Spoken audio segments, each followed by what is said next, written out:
I'd like to introduce one more guest, Elissa. Now get this, everybody, listen up. You not only took Dr. Podgurski's class when you were in school, but you recently took it with your 13-year-old. Tell us about your experience. I really feel that it opened communication for my daughter and I.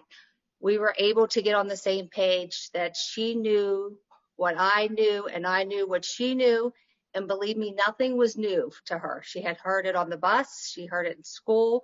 So Mary Jo was really able to give her an education with the correct facts and went through and was really on their level. I'm curious if you sensed a vibe, though, among the other sixth graders, because how did they feel about sitting there? I know I had to recently sit with my son and do a sex ed on Zoom, and I'm curious if it was an issue that they just didn't feel so comfortable. Maybe some adults are a little less comfort-inducing than others. Did you sense any of that in the room?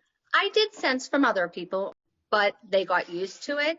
And I have a nephew who's the same age, and he wasn't signed up at first. And I really encouraged my sister after taking the class just to do it. Yes, maybe the first 5-10 minutes is going to be uncomfortable, but they know everything. And it was more of giving us of, okay, I know that you know this, and I want you to come to me, and I'm okay.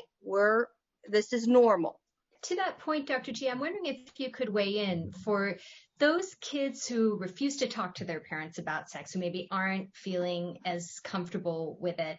How do you recommend parents make it feel less awkward for them? Look, it makes sense that some kids would be like, really, in front of my classmates on Zoom with my grown-up, listening to those words be spoken? I don't want that. So if that's not something they're comfortable with, or if talking about it as a family at the dinner table isn't comfortable to someone, then it's about consent. We want to respect their wishes. So we can give them some choices. We can say, okay, learning about this isn't negotiable, but how do you want to learn about it? Do you want to, each of us watch this video separately and then discuss it together? Do you want to read this book and tell me about it? I know a family of a single mom and a son where they came up with leaving Post-its, writing down a question and answers and leaving it under each other's pillows. So they have this whole journal relationship about this, but didn't actually speak the words out loud until he was older. Whatever works for you and your child, that's always been true. There's lots of ideas out there about how to raise your kids, but you have to find something that fits your relationship. But the thing that we have to really keep in mind is that our kids may have some ideas too about what would work for them. So as long as the end result, you learning about this fact-based stuff and making sure I know you know it, isn't negotiable, we can say to them, okay, I get that none of my ideas have been comfortable for you. What does work? What would you like to try? And we'll try that.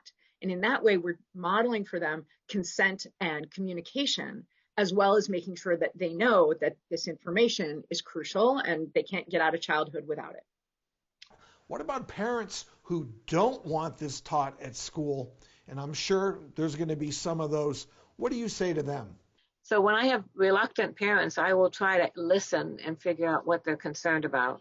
And it often comes out that they don't know what I'm going to talk about. And they're so afraid that I'm going to do something that takes away innocence. But innocence is not, sexuality is part of who we are. It's not a negative thing to know what your body does. It's really important to know what your body does. And if you can get people to see that, and I often have been able to, they're much more likely to be willing to do something like this. Dr. Podgurski, it sounds like you don't take away innocence, you take away fear. I do. You're absolutely right. Thank you for saying that. Absolutely. And I don't want children to be afraid of anything. I don't lie to them. I'm, first of all, listening to what they think they need. I want them to grow and be the kind of person that is happy with their bodies. Exactly. Well, I think we all agree that this kind of knowledge not only gives us power and strength, but in this case, improves the quality of life. So Dr. Podgurski, Elissa, Dr. G, this has been a great panel. It's been great having you here with us today, and keep up the good work.